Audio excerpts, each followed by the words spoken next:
السلام علیکم ورحمۃ اللہ وبرکاتہ حمدا و مصلیاً اما بعد۔ محترم ناظرین، آج کے اس درس کا موضوع ہے کہ بہترین عورت کی پہچان کیا ہے، بہترین بیوی کی، مثال بیوی کی پہچان کیا ہے۔ تمام خواتین، تمام ماں اور بہنیں اور تمام مسلمان اس حدیث کو غور سے سنیں۔ نسائی شریف کی روایت ہے، بالکل ہی صحیح روایت ہے۔ علامہ البانی رحمہ اللہ نے اس حدیث کو صحیح کہا ہے۔ حدیث نمبر 3030 ہے۔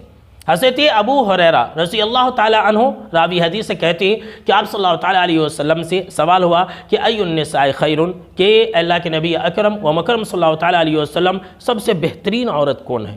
کون ایسی عورت ہے جو بہترین عورت کہلانے کے لائق ہے؟ تو آپ صلی اللہ تعالی علیہ وسلم نے کہا کہ سنو، سب سے بہترین عورت اور مثالی عورت وہ عورت ہے کہ جب شوہر اس کی طرف دیکھے تو خوش ہو جائے اور شوہر کی فرمانبرداری کرے۔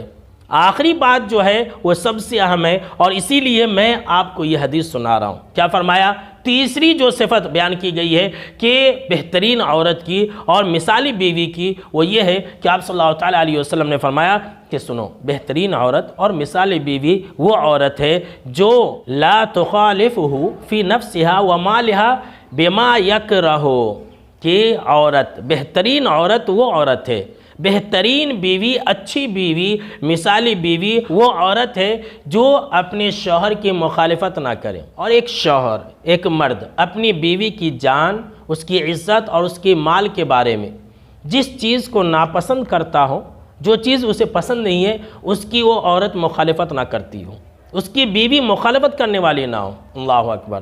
ذرا غور سے سنیے کیا کہا آپ صلی اللہ تعالی علیہ وسلم نے کہ وہ عورت بہترین عورت ہے، وہ عورت بہترین بیوی ہے جو اپنے شوہر کی مخالفت نہ کرے۔ کن چیزوں میں؟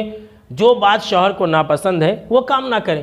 اور اکثر ایسا ہی ہوتا ہے کہ عورتیں جو ہوتی ہیں، جو خواتین ہوتی ہیں، وہ اپنے شوہروں کی خاص طور سے چڑھانے کے لیے اپنے شوہروں کی نافرمانی کرتی ہے۔ جو شوہر کو ناپسند ہے وہی کام کرتی ہے۔ اب شوہر کو کوئی بات پسند نہیں ہے کہ گھر کے اندر یہ چیز نہ ہو، گھر کے اندر فلاں چیز نہ لائی جائے، شوہر کو جو چیز ناپسند ہوتی ہے عورتیں وہی چیز کرتی ہے، ہونا کر کے کرتی ہے، اس لیے کہ عورت جانتی ہیں کہ میرا شوہر تو صرف میری بات سنتا ہے، وہ تو نہ نہیں کر سکتا ہے، لہٰذا تو کیا کرتی ہے؟